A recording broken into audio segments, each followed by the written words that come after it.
Hello everyone and welcome. Today we're going to be I'm going to do a review on crypto wallet on Opera for Android. Now Opera is the first major browser to integrate a native crypto wallet. The Ethereum-based wallet makes Opera capable of exploring Web 3.0 while also enabling you to make transactions with cryptocurrency and manage their tokens and collectibles. Opera Crypto Wallet first launched in Opera on Android in July 2018 was added to Opera Touch for iOS in June 2019.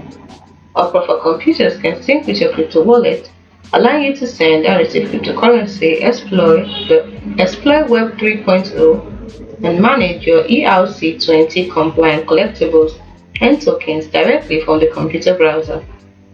Crypto Wallet sidebar panel syncs with your Opera for Android or Opera Touch for iOS crypto wallet.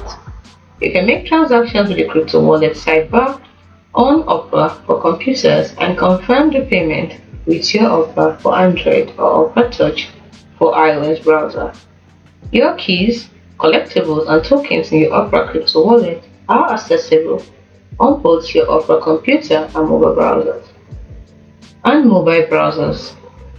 Your wallet keys and its backup phrase never leave your phone and remain secured by your phone's on-device storage. So, let's say you want to enable this feature. It's quite simple. So, to right click, you have to first go to the home menu first. So let's go to speed dial and just click on plus up here, or you go to speed dial, right click, click on settings, click on features. Then you scroll all the way down until you see crypto wallet. Here it is, and you enable it. Now, once you've done this, you've connected Opera with your phone to easily make cryptocurrency transactions. Now, to know how to open or create crypto wallets, check out our next video.